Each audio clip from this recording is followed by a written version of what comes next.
বাঁকুড়া জেলার একটি গ্রাম নরোরা, তার পার্শ্ববর্তী গ্রামে এই নবনির্মিত শিব মন্দিরটি আমরা দেখতে পেলাম। অপূর্ব সুন্দর দেখতে। এখানে দেবতা মহেশ্বর, মাতা পার্বতীর সাথে গণেশ এবং কার্তিককে নিয়ে এই মন্দিরে অধিষ্ঠিত। বিকেলের গোধূলির পড়ন্ত আলোয়, নরম আলোয় এক স্বর্গীয় অনুভূতির সৃষ্টি করলো মনে। মনে এক স্বর্গীয় শান্তি, অপার শান্তি অনুভব করলাম।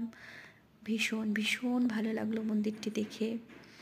এবং সকলের দর্শন লাভের ইচ্ছা রাখলাম আমি, এবং ঈশ্বরের কাছে, দেবতা মহেশ্বরের কাছে এই প্রার্থনা রাখি,